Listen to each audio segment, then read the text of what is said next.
धन्यवाद मान्यवर, आपने इस महत्वपूर्ण बिल पे मुझे अपनी बात कहने का मौका दिया। मान्यवर, मैं इस बिल के विरोध में अपनी बात कहने के लिए खड़ा हुआ हूं और इस बिल का विरोध इसलिए कर रहा हूं कि आप इस बिल को अगर एक लाइन में कहना चाहें तो लौट के बुद्धू घर को आए वाला बिल है ये। मान्यवर, पहले आपने कहा डिजिटल इंडिया होना चाहिए, सारा व्यापार डिजिटली करिए, छोटे छोटे पेमेंट आप डिजिटली करिए।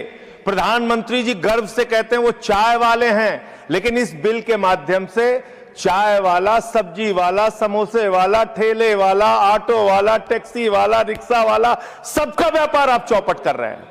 क्या कह रहे हैं आप इस बिल के अंदर?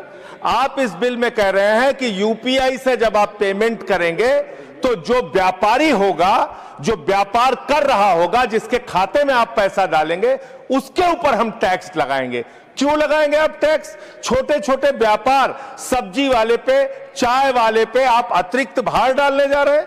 और देश के, अगर मान लीजिए आप उनके ऊपर भार डालने जा रहे हैं, वो किसी उपभोक्ता का रिश्तेदार तो है नहीं मान्यवर, घुमा फिरा के वो अपने सामानों का दाम बढ़ाएगा, जिसका खामियाजा लोगों को भुगतना पड़ेगा, जिनके ऊपर टैक्स के बढ़ने के कारण महंगाई बढ़ेगी। तो ये दो तरह से मार करने वाला टैक्स है, नंबर एक। दूसरी बात, ये बिल लाया किन परिस्थितियों में गया है, ये देश को जानना जरूरी है।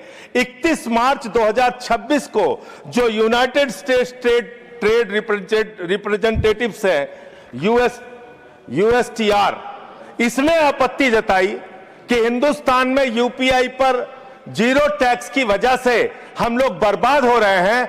तो ट्रंप के दबाव में भारत की संप्रभुता को गिरवी रख के ये बिल लाया गया है, इसलिए इस बिल के हम खिलाफ। मान्यवर, बहुत कम स्पीकर हैं, एक आध मिनट का समय मुझे और दे दीजिए। मान्यवर, आपका जो समय, विदेशी दबाव में भारत की संप्रभुता को गिरवी रख के आप ऐसा बिल ला रहे हैं जिसमें फॉरेन इन्वेस्टर्स को तो आप टैक्स में 100% एग्जम्पशन दे रहे हैं, लेकिन जो